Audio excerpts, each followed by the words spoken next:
আমরা ভুল মানুষকে ভালোবেসে আমরা বলি আমাদেরকে কেউ ভালোবাসে না। যদি সঠিক মানুষকে ভালোবাসা যায় তাহলে কিন্তু তারা সবসময় মনে করে যে আমরা ঠিক জনকেই ভালোবেসেছি। ভুল মানুষকে ভালোবেসে নিজেকে দোষারোপ করার থেকে মনে হয় ভালো না বাসায় ভালো, সিঙ্গেল থাকা ভালো।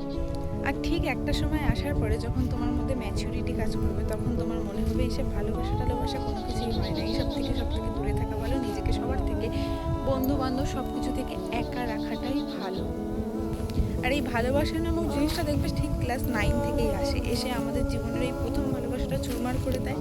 তারপরে সেকেন্ড ভালোবাসা যাই হোক, তাও আমরা ভুল পদক্ষেপ নিই, প্রত্যেকটা বাড়ি আমরা ভুল পদক্ষেপ নিই। আমরা কখনো সঠিক মানুষকে ভালোবাসি না, ভুল মানুষকে ভালোবেসে ভুলভাল ডিসিশান নিয়ে নিই। আর নিয়ে তারপরে নিজেরা যখন কষ্ট পাই তখন ভাবি ভগবান কেন আমাদের সাথে এরকম হলো।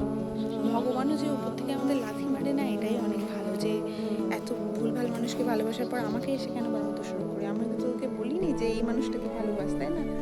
তো কষ্ট পেলেই মনে হয় ভগবান আমাকে বাঁচাও, আমাকে কেন এইসবের মধ্যে জড়ালে, তাই না? কিন্তু এই যে ঝগড়াঝাটি সব কিছুর পরেও যদি তারা রাগ অভিমান করে থাকে, কিন্তু আমাদের মা বাবাকে দেখো, তাদের ওপরে কিন্তু হাজার রাগ দেখালেও তারা কিন্তু কখনো আমাদেরকে ছেড়ে যায় না, বা তারা কখনোই আমাদেরকে ছেড়ে যেতে চায় না। মানে ঝগড়ার পরেও ঠিক আমাদের সঙ্গে আবার যে সেই কথা বলে। কিন্তু এই যে প্রেম ভালোবাসা এইসবের যে মানে জায়গায় গিয়ে আমাদের নিজেদেরকেই নত হয়ে অনেক ছোট হতে হয়। কিন্তু এই ছোট হওয়াগুলো যদি আমাদের নিজের মা বাবার কাছে কিন্তু আমরা কখনো হই না, কিন্তু ওইখানে গিয়ে আমাদের নত হতে হয়। তাও যদি ভালোবাসা সত্য হয়, নত হওয়া কোনো অসুবিধা নেই, নত হও অবশ্যই, তুমি একবার কেন 1000 বার ঝুঁকে যাও সেখানে।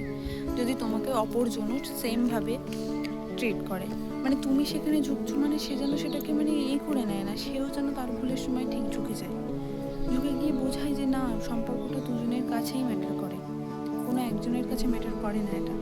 এটাই তো ভালোবাসা। আমি জানি না, যতটুকু আমার ধারণা আমি ততটুকু দিয়ে বললাম। যাই হোক, টাটা।